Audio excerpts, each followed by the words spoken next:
Hello everybody, welcome along. My name is Benjamin Bloom. This is the Benjamin Bloom Football Channel. Please leave your bias at the door and join us for our dearly departed round 24 review. It feels like a while, doesn't it? With Christmas schedules being kind of messed about with lots of postponements and the Premier League break, obviously, recently. We haven't done one of these for a while. So this is our dearly departed review for round 24, as you can see on the screen there. We cover here up in the Premier League, Leeds, Villa, Norwich, Watford, Brentford, or to be more accurate, the teams I covered down there in the Championship that are now up in the Premier League. We're going to look at all of those teams' games. Before we do that, let's just say a big thank you to Simon Coyle, who is our fan sponsor over on Patreon. You can go and support the channel, www.patreon.com/BenjaminBloom. For as little as a couple of quid a month, we do exclusive Q&As and roundtables. Come and chew the fat with me about football. Or you can join the GOAT tier like Simon and get your own show sponsored. We thank Simon profusely for his sponsorship.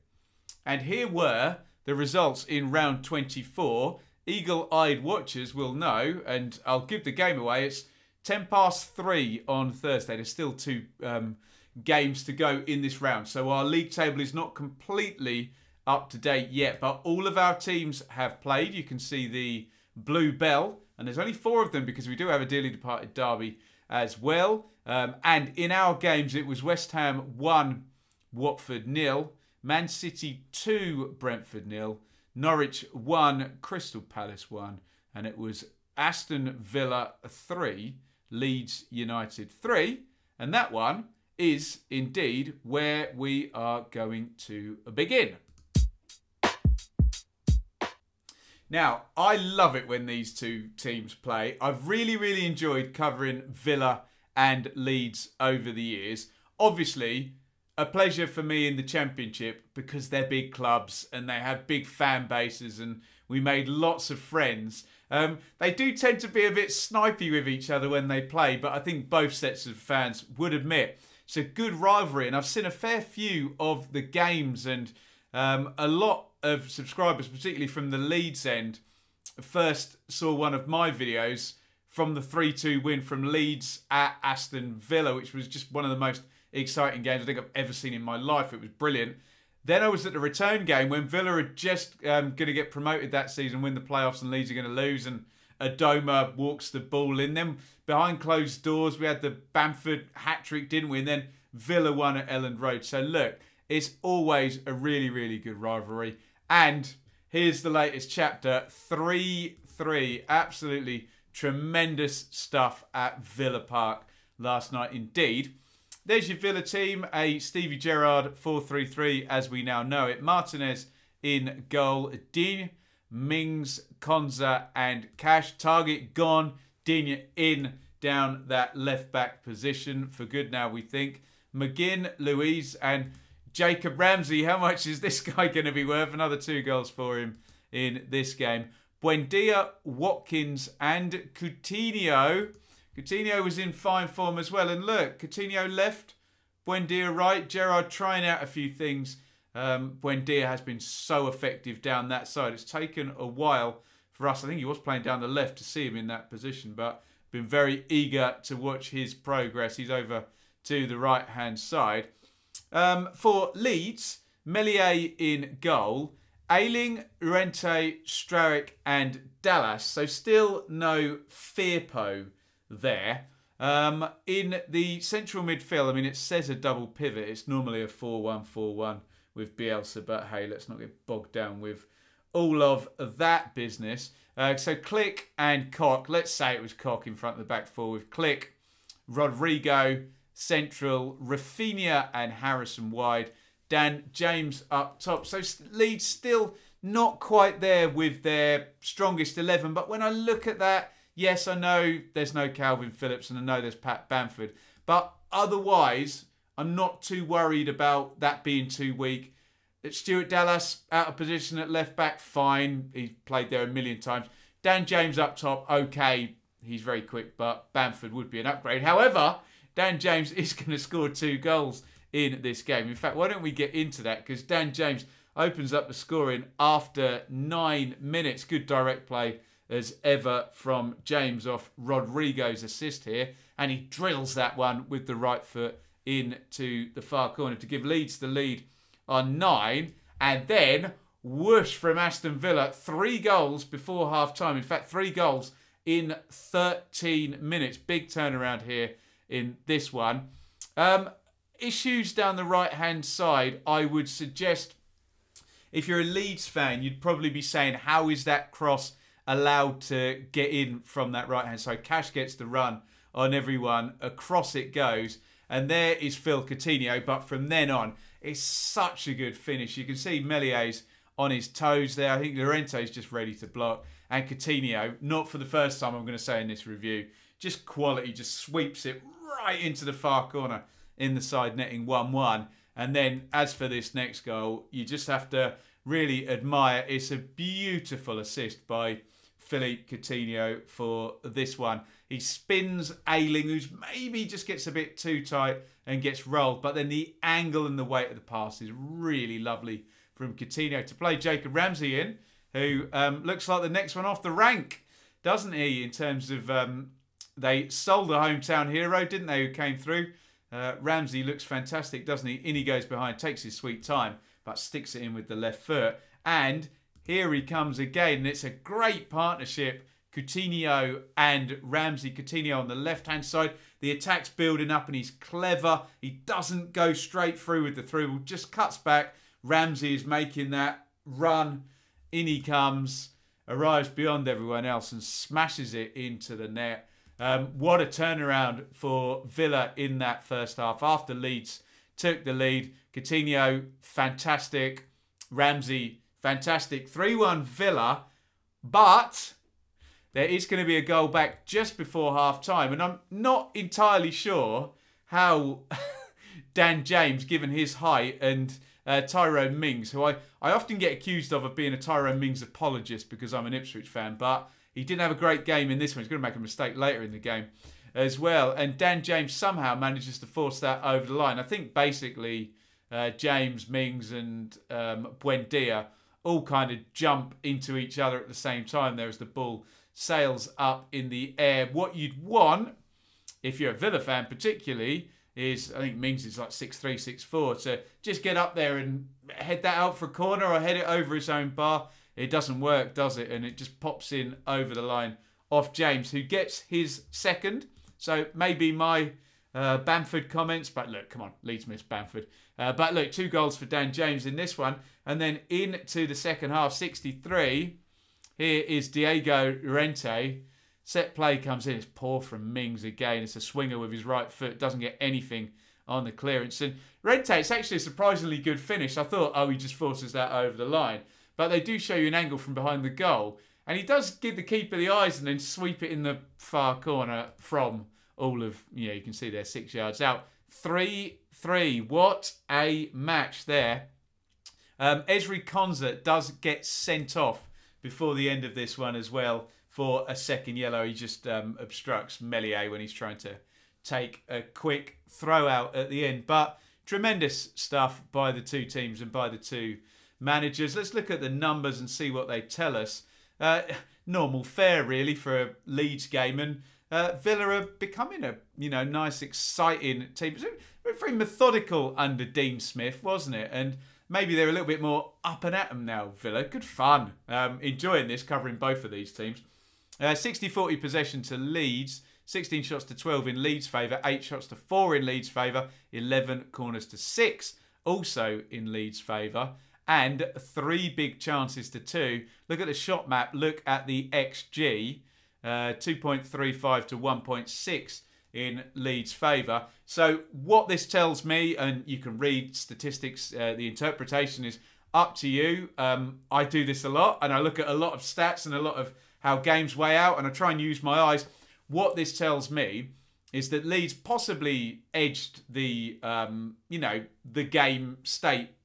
It was reasonably tight with Leeds edging it, but what I'm seeing is some real quality on a couple of the Villa goals that just swept Villa away, Leeds away, particularly from Coutinho on a couple of occasions. And I think even the Leeds fans would admit, and yes, I do have my Ipswich scarf up, but yeah, Ming's quite poor for the second 2 Leeds goals as well. So I think it's a quite tight game, which perhaps the numbers tell us Leeds edged. End to end, thriller, big lead for Villa, but Leeds came back. Some quality finishing maybe for Villa, and some defensive poorness. But great stuff. And long may this rivalry continue between Leeds and Villa, because I do sense sometimes when I'm saying, but I'm sure we'll see it in this video as well, when the 2 sets of fans are commenting each other, a kind of similarity in the fact that these 2 clubs are huge clubs with great histories that have maybe fallen and come back. I think there's, I used to get told when I was a kid, oh, Ben, you're arguing with him because you're similar. Maybe there's a little bit of that, but brilliant stuff. The rivalry continues. Aston Villa 3, Leeds 3. Get your thoughts and your opinions in the comments. Tremendous stuff at Villa Park. Right, on we go. And the next one, yes, is Manchester City 2, Brentford 0. And it's difficult whenever I see this coming up for the dearly departed on the fixtures, and it's, let's be frank about this, it's Liverpool away, or it's Man City away, or it's Chelsea away. I do have concerns, and you don't want to sit there and go, oh, well, that's a write-off. You know, our teams we cover are definitely going to lose those games. You want to come out with some positives, even if there's no points. But unfortunately, there's no goals and there's no points for Brentford. And, I mean, you tell me about this losing streak. 6 defeats in a row in all competitions. There's the FA Cup one against Everton as well. And yeah, maybe we'll tune in a little bit more when we look at the league table. But yeah, direction of travel for Brentford. And honestly, I think I would take this as a, you know, as a kind of, I'm not a Brentford fan, but I cover them. This idea that if they do go in this direction this season, where they've started the season well, but maybe there's a slight trend down all the way to the end, but they don't get relegated, I think most Brentford fans would take that, wouldn't they? However, the losing streak is very real. Look at that, 6 in a row in the Premier League. I think if I'm reading it right, Southampton, Liverpool, Man United, Wolves. Excuse me, the Everton game is not a Premier League game, but now Manchester City. So they haven't won since they beat Villa back on January the 2nd. Goodness me. So there you go. But usual caveats, we're not going to judge Brentford on an away game against Man City. But we can look at the direction of travel, of course. Raya is back in goal. Yeah, bit of an iffy moment for the second goal as well, I hate to say. Asia, Janssen and Pinnock, yes, great. So good news in that regard. The first choice keeper is back. The first choice back 3 are back. And Rico, Henry, Roslev down the right-hand side. So they're getting towards full strength, aren't they? Onyeka, Norgard and Jensen in central midfield is strong and robust. And I suppose that's the slight tweak that we've mentioned many times that Brentford have made from their old reputation as being a very pretty but a bit flaky in the Championship. We haven't said that for a long while now. Canos and Godos up top. So a few names we're not going to mention today. Brian Mbeumo and Ivan Toney are not going to get a mention. Neither is Christian Eriksen. We will find out when he does indeed, or is close to getting back. I'm just looking on the other screen. Josh De Silva, who's been a long time out. So, look, what I will say in terms of Brentford and losing streaks and not scoring and losing games, plenty of positives I've just put out. Back 3 are back. Goalkeeper's back. Nearly there with the wing-backs. Eriksen's in and hopefully we see him soon. Josh De Silva as well. I like all of that. Now let's talk about the game. So Manchester City, Ederson, Stones, Diaz, Laporte, Cancelo, Silva, Rodri, De Bruyne, Mahrez, Foden, Stirling. They're so star-studded, Manchester City. However, don't give Stirling a chance to go down in the box and don't give De Bruyne an easy chance playing out from the back. So for all of the positives I've just said about Brentford, I'm sure every team that goes to Manchester City or Liverpool or Chelsea has the conversation of, look, guys, whatever we do, don't make it easy for them. Don't give them any gifts. And if they're better than us, they're better than us. Fine, they've got better players, they've got more resources. But that will be the disappointment from Brentford fans. Roerslev, look, use whatever language you're comfortable with, etc., etc. Clever, cute, gamesmanship. I'm sure we'll get dive or exaggerated fool or whatever as well in the chat. But Stirling's done this a million times. He gets the ball in the box, he accelerates, and then he puts the brakes on. And is he going to turn back? Is he going to stop? The ball does appear to be stopping, and Roerslev dives in. And you know it's going to get given a penalty, and you know they're going to check it, and you know they're going to uphold the decision. With Stirling and his tricky feet and his ability to accelerate in the box and, let's just say, manipulate the situation to his own means, that's, you know, it is what it is. Penalty. Here comes Mahrez, and look at that, whacks it straight in the top corner. So 1-0 to Manchester City on 40. What I will say in terms of that first half, the only shot on target that Manchester City had. So maybe a bit of a turning point. I don't know, was the dam going to burst anyway? You tell me. 69 though, this is so poor.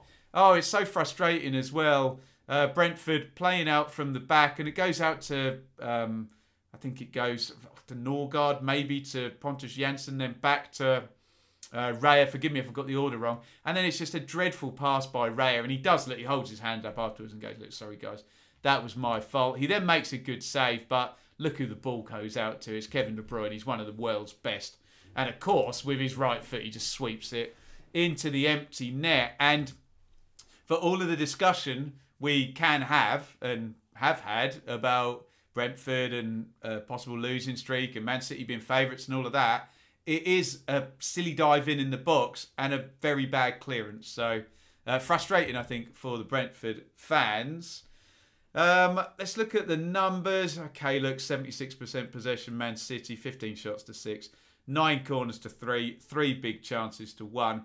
Forget the mistakes. What you then have to say about Brentford there, 0.56 on the attacking XG. They didn't create a lot.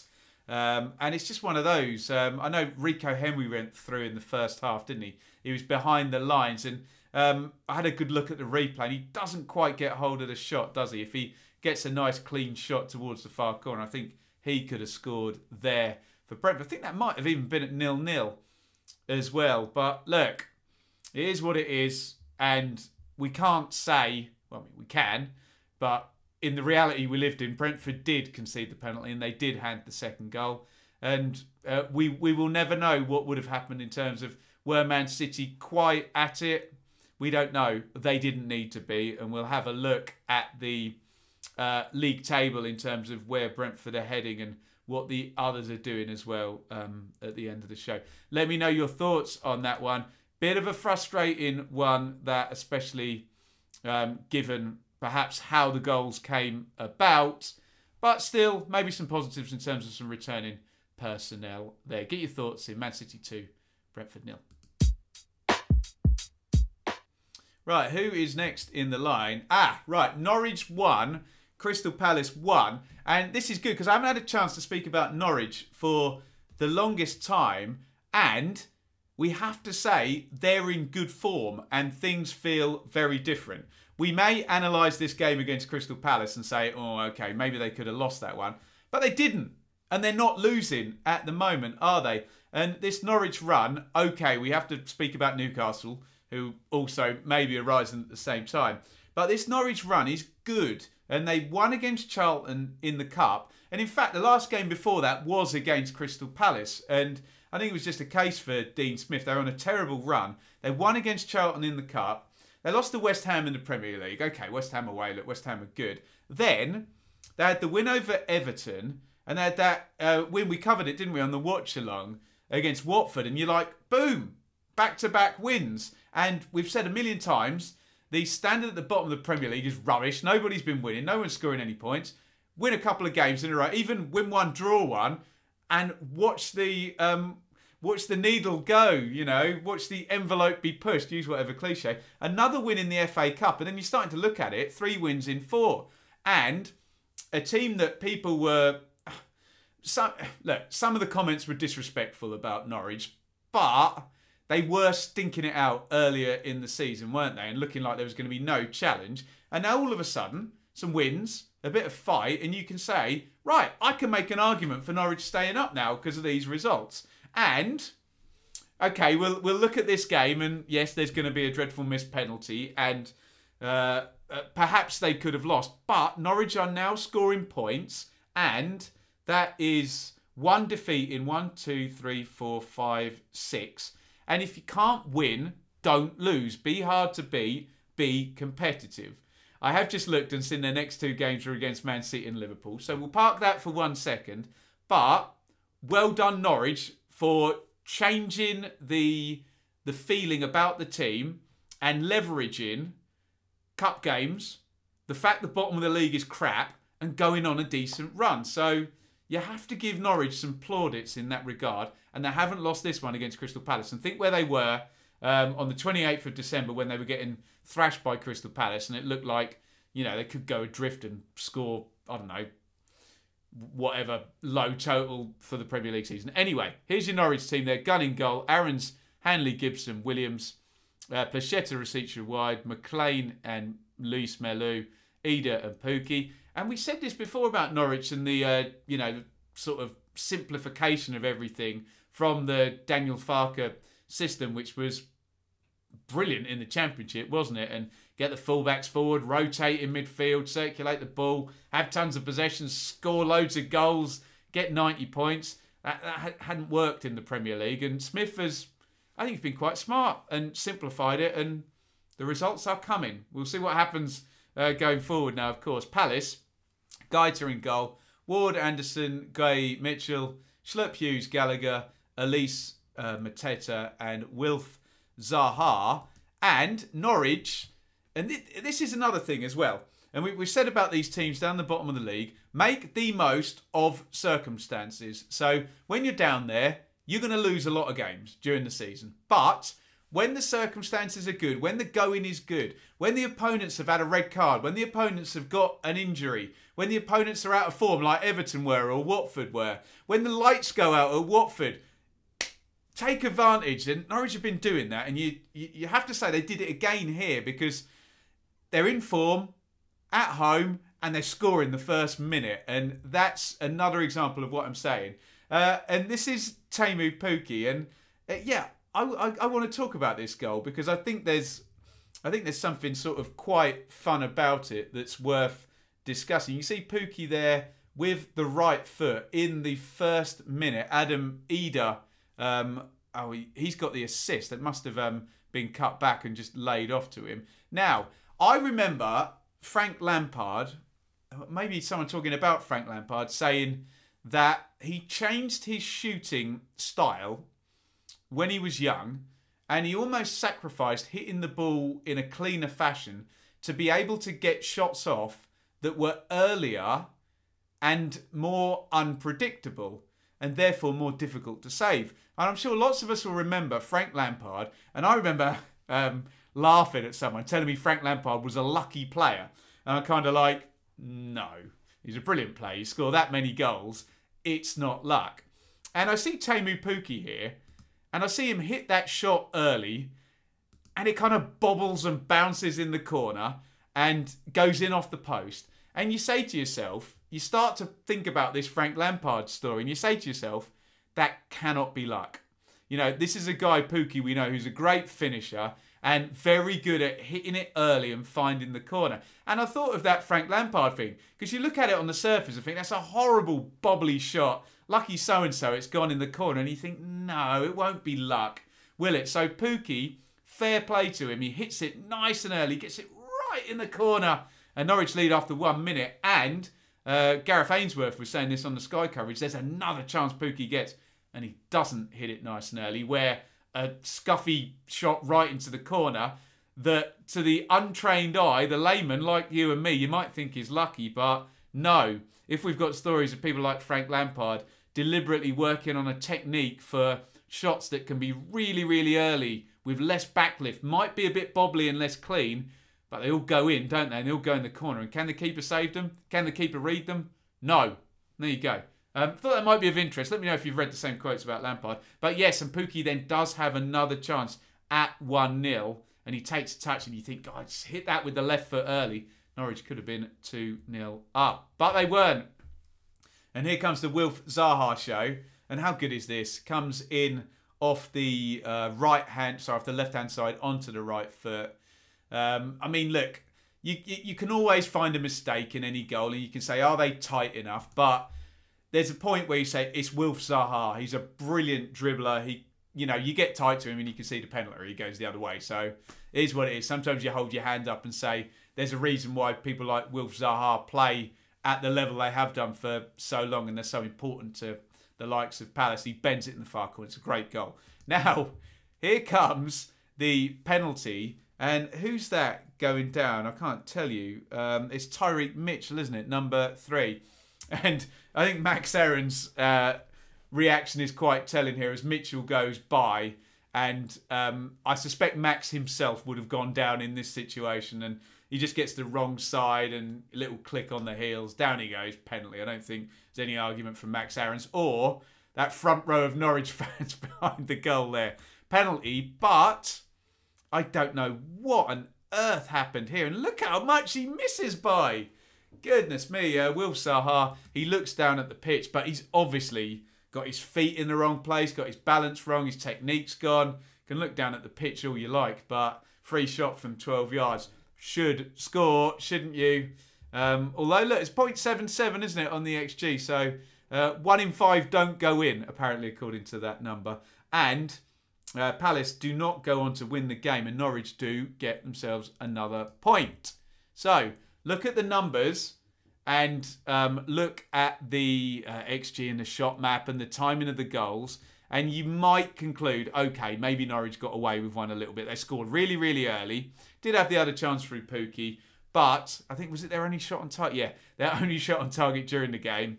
They concede 72% possession. Concede a penalty, don't lose out. Only one big chance conceded. I will say that for Norwich, and that would have been the penalty. So in open play, they didn't concede any big chances. And let's be fair, the goal is a worldie. So we do have to give Norwich credit here. They're making a good go at this. They've simplified it. They're playing the circumstances. Again, Benitez being beleaguered for Everton.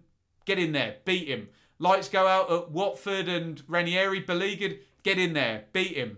In form. Use the cup games to get some confidence. In form here and winning. Scoring the first minute. Buff. You know, that's all good. And they've got a point from this game. And I know it's a bit of an empty platitude, but I do think we can say with some assurance they lose that game earlier in the season, don't they, Norwich? So what I'm saying is I'm quite enthusiastic about what Norwich have done. However, they don't want to now get beat up by Liverpool and Man City and Liverpool, I think, in the next 2 games. So again, they've just got to be as competitive as they can, play the 4-4-2, get Ida running against those players, get Pukki early shots, make it hard, make the home crowd, or are they both away games? Sorry, let me just check this while we're still on the other monitor. If they're both away games, then I'll completely take back my comment about get the home crowd there at Norwich, which is always busy. Yeah, they're playing Man City at home. Look, Norwich beat Man City a couple of years ago at home, so get the home crowd on their backs. You never know what can happen. So my takeaway here is that I'm enthusiastic about what Norwich have done, and I applaud Dean Smith. Probably could have lost this one, but that's where they are at the moment, and they're picking up points, and that's great. And a couple of hard games coming up. Let me know your thoughts in the comments. Norwich 1, Palace 1. And finally, our first chance to talk about Roy the Boy, who is now in at Watford. It's not my first chance, because when he took the job, I spoke about him. I'm a big Roy Hodgson fan, have been for years and years since watching Football Italia back in the day. And I remember Switzerland in the World Cup, and it was this English manager. So huge respect for a great career for Roy Hodgson. Will he be enough to keep Watford up? We will find out. Look, he went straight in there, Roy the Boy, didn't he? Sorry if that annoys anybody. Roy Hodgson, me calling him that. It's just what I've always called him. And he got a 0-0 at Burnley. So straight away, what we expect from Roy Hodgson is we expect the Watford team now.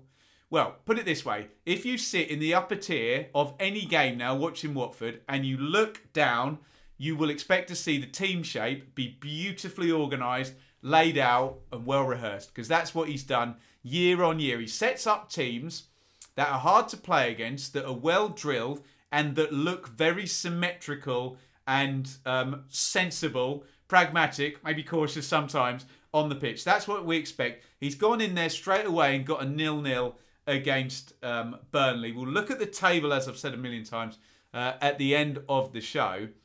Will it be enough to keep Watford up? I don't know. Because not only does he need to shut the goals out, he needs to get some wins. And we've got a current Norwich trend up.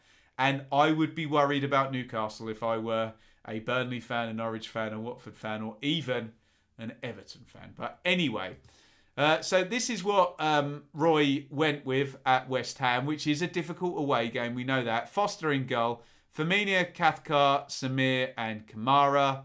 Kuchka, Sissoko, Kayembe and Cleverley, which sounds a hell of a lot like 4 central midfielders to me. But hey, we can check heat maps on all of that and see how they were utilised. King and Dennis up front.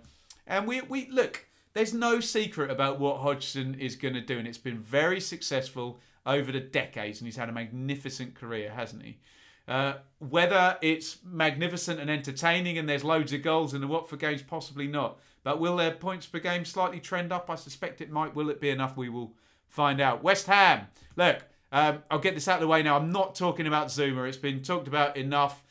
He played fine. Get on with it. The video was awful. We don't need to have a massive animal cruelty debate because I'm sure we all agree it's wrong and deplorable. Enough said. Thank you. Right. Fabianski, Sufal, Dawson, Zuma, Cresswell, Rice, Souček, Bowen, Fornells, Benrahma, Antonio. Kind of a classic David Moyes West Ham team. And we covered West Ham on the channel in the FA Cup against Kidderminster. They weren't very good, so it was there for Watford a little bit, but maybe they got the arse end of the bounce back, frankly, from West Ham as they lost this game over at the London Stadium. The only goal, however, and this will... I'm sure Roy Hodgson will, and I've heard him say in press conferences, you tell me how many times the opponent got behind and forced good chances. And he will argue that this is viable, that Watford will not always lose to a goal that far out, hit by Jarrod Bowen. It takes a deflection on its way through and wrong foots Foster. And at the point it goes in, we are at minute 68. So I'm sure Roy Hodgson will argue, and I haven't seen his presser or his post-match interviews, that on another day, take a deflected goal out, and that is a clean sheet. And how you interpret that and that type of performance and how viable that is in the long term, I don't know. We're going to find out, aren't we? I think Watford have got goals in them. Dennis has been very good this season. King, I think João Pedro, Sarr. Can Hodgson play Sarr how he played Zaha at Palace? I don't know. So is there enough time, and can they get past the people that they're trending blows with? We will find out. Trading blows with, excuse me. So look, there are the numbers. 36 possession for Watford. Hodgson won't care. 3 shots on target for West Ham, 5 corners and 2 big chances. He will want to see that go down to 1 big chance.